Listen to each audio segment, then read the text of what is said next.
Hassan Mohammed. Welcome to Online Clinic. If you are new here, try to subscribe. After subscribing, click on the bell icon so you get updated on the next video.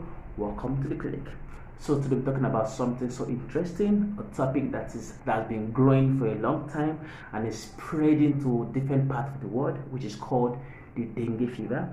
The dengue fever is getting to part of the world that I've never experienced it, and it's claiming lives. So today I'll be teaching you what you need to know about dengue fever, the cause, the symptoms, and its prevention. Okay, so first let's know what is dengue fever. As the name implies, it is a fever, and fever is known to be the abnormal increase of the body temperature. Now, the normal human body temperature is between 38 degrees centigrade, but when it's above that, then it's called fever. So that means that this fever actually dengue actually make your body temperature get higher than normal, and this dengue is actually a virus. And remember, we know that viral diseases are very detrimental to the health and they should be taken seriously. Now, dengue fever, what causes dengue fever? Dengue fever is caused by a mosquito. Yes, a mosquito is very funny because mosquitoes are very tiny, but they do a lot of harm. Remember, we have in other parts of the world, we have malaria, which is also caused by the female Anopheles mosquito. But for this dengue fever is actually also caused by mosquito, which is called the female Andes aegypti mosquito. And once you get bitten by this mosquito, then you start having these dengue symptoms. Now, first, dengue was known to be in the tropical and subtropical regions. So when we talk about tropical regions, like the savannah, where you have much rainfall, and the same with the subtropical region. But for now, it is spreading over to most parts of the country. Even countries they are tending to survive in other parts of the world and spreading this dengue fever. Now, the next one, I should also know that dengue fever is also called what? The break bone fever. You'll be so surprised. Say, what is break bone? When we get to the symptoms, you understand what I mean by the break bone fever. Now, here are the symptoms of dengue.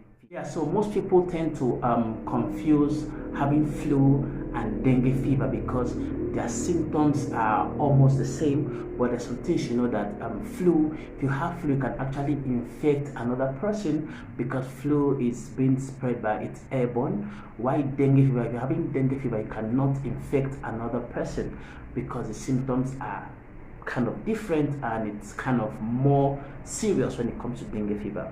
Now, you should know that you will not have dengue fever immediately after a mosquito bites you. No, it takes about 10 days after you have been bitten by a mosquito. Let's say, for instance, you went on a vacation to a place where you have these mosquitoes, and you get bitten, and you get back home. Maybe you spent like 5 days for your vacation and you went back home and you start feeling the symptoms. You understand? You don't feel the symptoms of dengue immediately. You feel it like after 10 days you have been bitten. And I told you, since from the name it's called what? Dengue fever, which is what? Fever. So the first symptoms is what? Fever, which is what? Abnormal increase of body temperature, which is from 40 degrees centigrade. It tends to get higher in such cases. And what it's followed by what? Headache. You have constant headache. Your head will be banging, and you think someone is playing drums in your head. But that's one of the symptoms of what? Dengue fever. Now, I told you that the dengue is called what? Like a bone breaker. Now you start having what is called a muscle, bone, and joint pain. Anywhere you have joints in your body, your arm, your neck, your knee, your shoulders, your ankles, anywhere you have joints in your body, you start having this muscular and body and joint pain. Then the next one is nausea. You start having those like the flu symptoms. You start sneezing and having a runny nose. Then also it's accompanied by what? Vomiting. You start vomiting and throwing up. Then also you have what? Swollen glands. Your glands are swollen. These are symptoms of dengue fever. Then also in some cases you can have what is called rash. You have rash on your body. You start having these rashes, and sometimes it's not so good. Now, these are just the mild symptoms of dengue fever. We also have what they call the severe symptoms of dengue fever. Remember, I told you that it's actually called dengue fever because its main symptoms is what? Having fever. Now, which is the increase in body temperature. Now, once your body temperature is higher than 38 degrees centigrade, it causes issues in your body. For example, your blood vessels, they can tend to what? Burst because of the increased body temperature.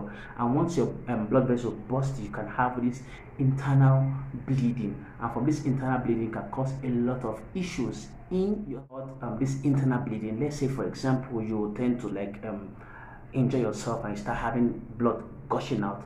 Then after some time, you tend to see that the blood stops because you have your blood platelet try to cut the blood, in which it prevents blood from flowing out.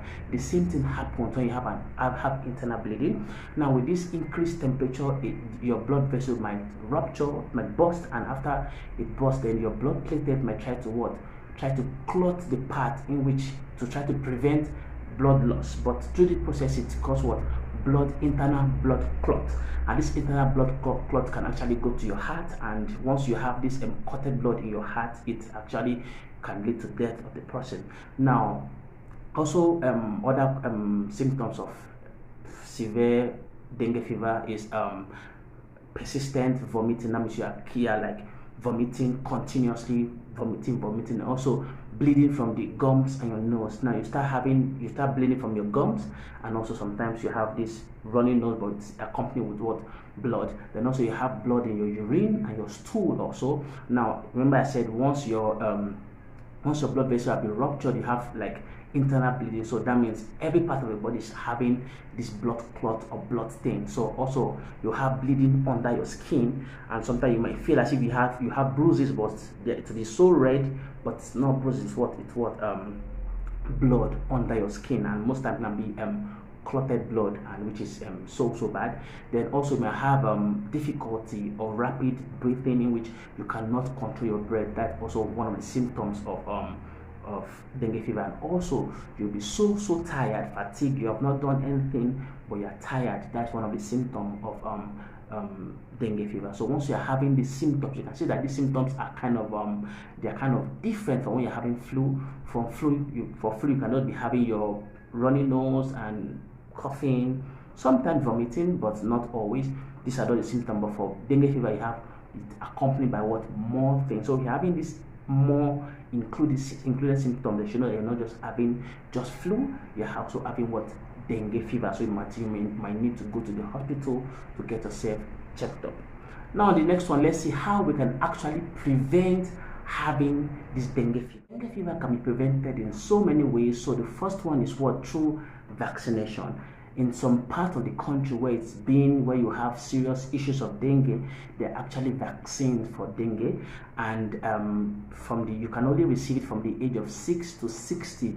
If you are below the age of 6 or above the age of 60, you might not get this shot of vaccine, and this it's between 2 to 3 doses depending on the type of the dengue vaccine. Then also one of the important prevention is to prevent a mosquito bite. Now we know that this dengue is from a mosquito, and the best way you can actually prevent the mosquito from biting you. So how you prevent the mosquito from biting you? Now, first you need to stay in air-conditioned environment. Now, especially in your room, because these are mosquitoes that thrives in the savannah where you have more rainfall and the temperature is a bit high. But if you stay in an air-conditioned environment in which the temperature is a bit lower, they will not be able to survive, and it kills them, so they have to move out. So with that can help you in terms of preventing the dengue fever.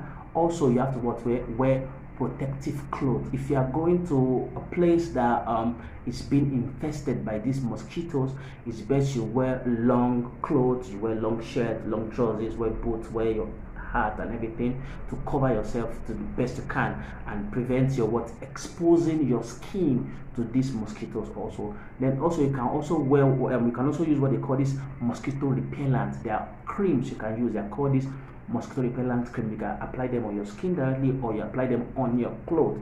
Now once you put them on, this mosquito cannot actually bite you. They can't get close to you, and that can also help you with preventing the dengue fever. Then also you can also use what is called the mosquito net. Except for example, if you are staying in a place in which you don't have this air conditioner, or you just stay in such environment, then you could be advised to get what is called the mosquito treated net, in which you just put the net and you sleep inside the net with this, and it prevents the mosquitoes from coming in and biting you. Then also where you have to watch what they call reducing the mosquito habitat. Now, as we said earlier, they live in this your savanna where you have a lot of rainfall, and they tend to breed in this in stagnant water, because the idea is that these female mosquitoes, they actually come to take blood from humans to use to hatch their eggs. That's what they use the blood for. But taking the blood at the same time as taking the blood, actually infected with this virus, you understand? So the best way to do is prevent their habitat, from prevent them from multiplying by you have to clean your surrounding. If you have any stagnant water, especially from tires, if you check tires that have been abandoned, you always find water inside, and in there you have a lot of larvae of this mosquito. You have to take them out also. And if you have pets and you have their water source outside, try to change it at least every 12 hours or every 24 hours. You have to change the source of the water of your pet, so these mosquitoes don't lay their eggs inside. Also, if your surrounding is kind of bushy, try to clear your surrounding, try to have a better surrounding with this. They can actually help you with the spread of this virus, because once these mosquitoes are multiplying, they have a greater percentage of having this dengue fever. I hope this video has been good. If you like this video, kindly share with your friends and family, and see you in our next video. Bye bye.